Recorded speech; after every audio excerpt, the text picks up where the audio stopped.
Hey, what's up guys? Recently we've seen the Elon Musk's IPO go rivalry, and the stocks of companies like Eli and Novo Nordisk are soaring to new heights.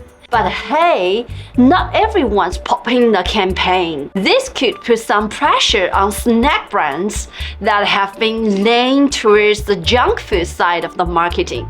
According to Market Insider, as people are getting more into healthy eating, it's predicted that companies selling junk food might be the potential losers in the weight loss pill crazy. So you can just guess what kind of brands and companies are selling junk foods. Maybe I think you have got your answer, right? Apparently, these GLP-1 drugs reduce people's craving for sugary and fatty foods. So imagine our beloved McDonald's and Burger King. They might be in a bit of pickle.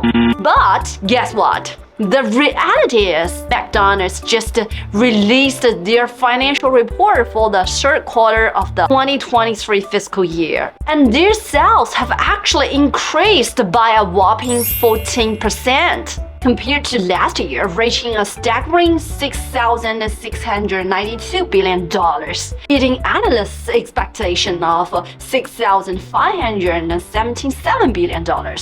What a surprise, right? And let's talk about McDonald's stock performance. Of course, the news about the diet pills have some impact on their stock price for a couple of days. But they quickly bounced back and showcased their resilience. As a global fast food leader, McDonald's stock has been outperforming the market by a mile, and it even hit all-time high recently. If you look at McDonald's stock performance since it went public, even in 2008, 2012, and 2020, their stock have been pretty solid and to some extent outperformed the market. So folks, here's the deal. How does this fast food giant manage to keep thriving and even reach new heights? Plus, there have been some major changes for McDonald's this year that have a big impact on our daily lives. Well, I'm Sheila Wang, bringing you the latest and freshest business and investment information. So don't forget to smash the like button and subscribe my channel. And hey, if you're interested in a more detailed investing report, please check out my analysis report below. Now, let's dive into today's topic. First thing first, from a business perspective, let me break it down for you. How does McDonald's manage to rake in those high revenues when the economy is uncertain? Well, despite the tough environment, consumer demand in the US have actually remained surprisingly strong, exceeding expectations. Yeah, we're dealing with some hefty inflation, but guess what? McDonald's, being the fast food giant it is, has shifted the burden of price increases onto us, the consumers. We've probably noticed it too. This year, McDonald's menu across the globe have been varying degrees of price hikes.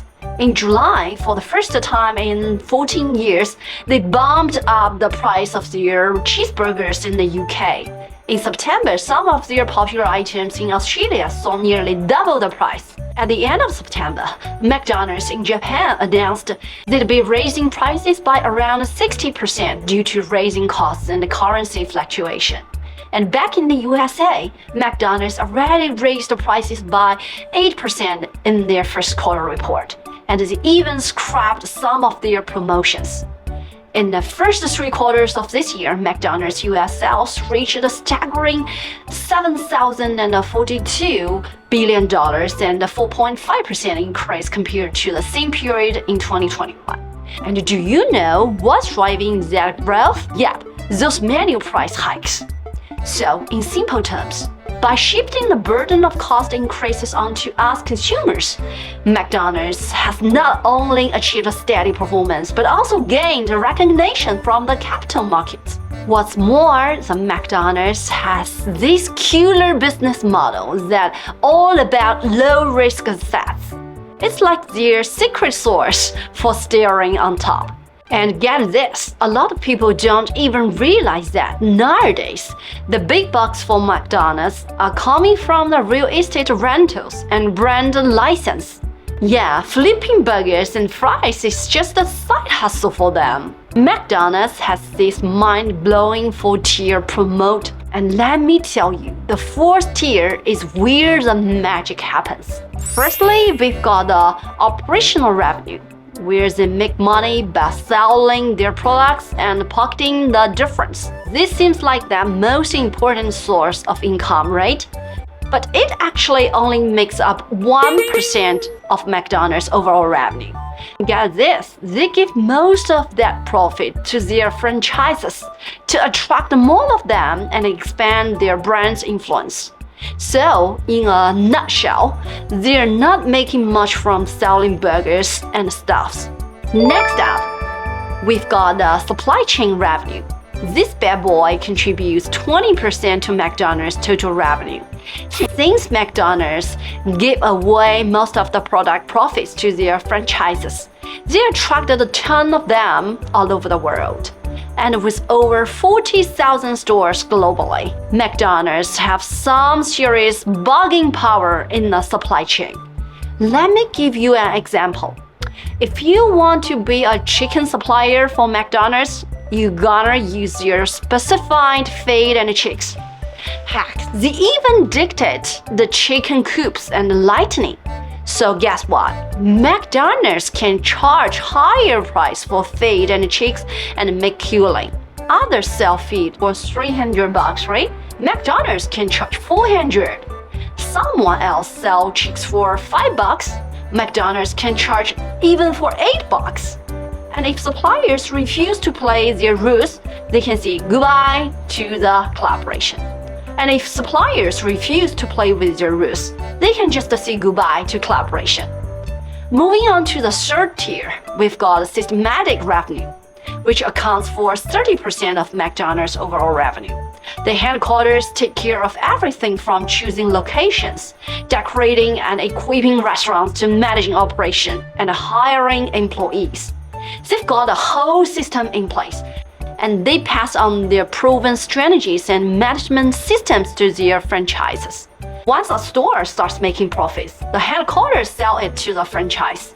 One store sold for $8 million. Just imagine if they have 10,000 stores. That will be 800 billion. Wow, amazing, right? And now the 4th tier, financial revenues.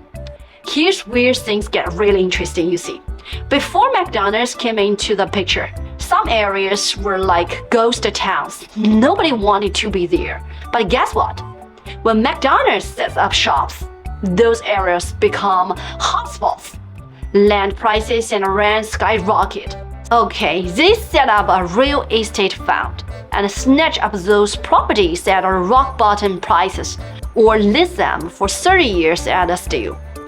And when those ghost towns turn into prime locations, they began rent them out to their franchises. In the end, commercial real estate contributes a whopping 50% of McDonald's profits. They're like the kings of renting.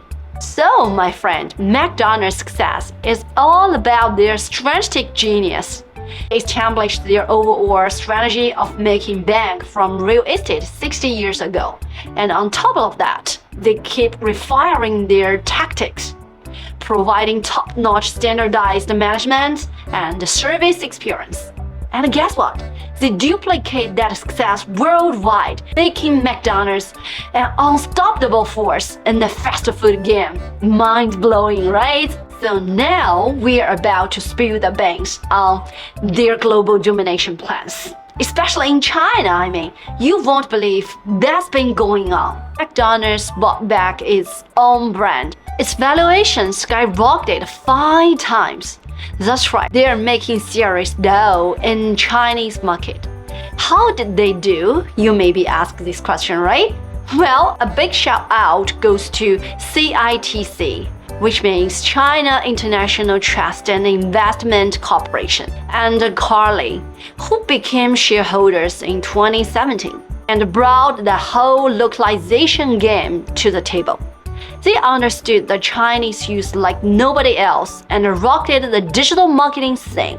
In this part, I think they did it very well, so they get what they want. So finally, they performed very well in Chinese local market.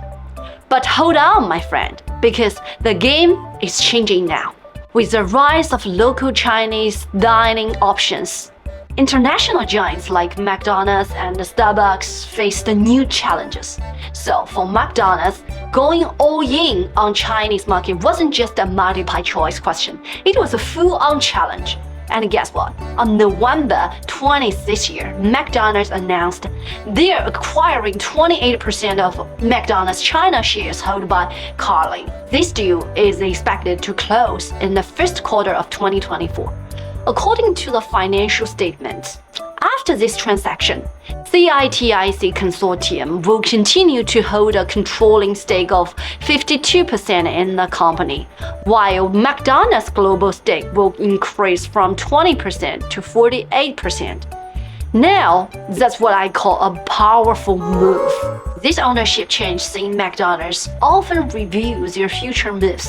And after expanding like crazy in the past 6 years, their next move is to level up in the Chinese market.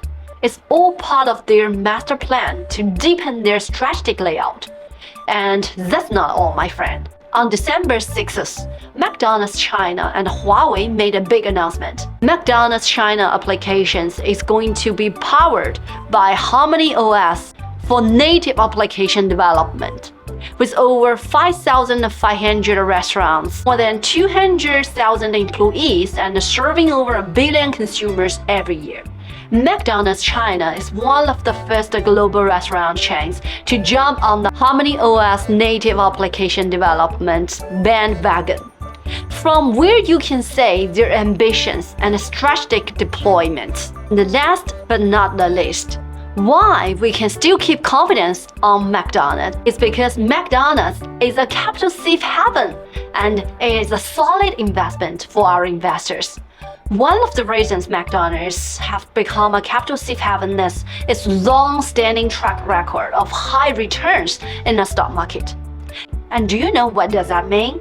It's all about those fat dividends, my friend. Over the past years, McDonald's have been dishing out some serious cash to its shareholders, with a cash dividend payout ratio consistently exceeding 50%. Just take a look at the numbers. In the past 3 years alone, they paid out a whopping $3,582 billion and $753 billion and $3,919 billion in cash dividends, while raking a net profit of 6,000 billions, 4,000 billions, and 7,000 billions during the same period. And even in the rough year of 2020, as we know it's a pandemic year, right? When profits took a hit due to the pandemic, McDonald's cash dividend payout ratio soared to a staggering 79%. Wow, that's amazing. And guess what?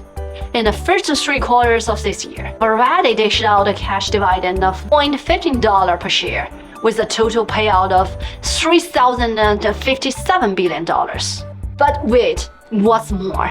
McDonald's isn't just about that fat dividend checks. They also know how to boost their stock value through share buybacks. For regular shareholders like you and me, a company buying back its own stock is like putting cold hard cash in our pockets. It reduces the number of shares in the market, increases earning per share, and increases scarcity and drives up the stock price. What a lovely stock target, my friend. In the current market climate, high returns, especially through buybacks, are what the big boys in the capital world love. And let me tell you, McDonald's is the king of buybacks in the US stock market. But here's the catch. While they've been showing shareholders with dividends and their net assets have been in the red for a long time. Plus, keep up with those high dividends and buybacks, McDonald's have been selling off its own assets left and right. It's a delicate balancing act, my friend. So this is only risky point that we need to pay more attention to. Let's take a moment to show some respect to this century-old establishment. McDonald's have always been at the forefront. McDonald's have always been at the forefront of change. They've shown us the true meaning of being a gentleman in the business world, always innovation and keeping up with the times. That's the key to staying relevant, my friends. So how do you think so about the McDonald's new movements? I'd like to see your comments below in my video. See you next time, my friend.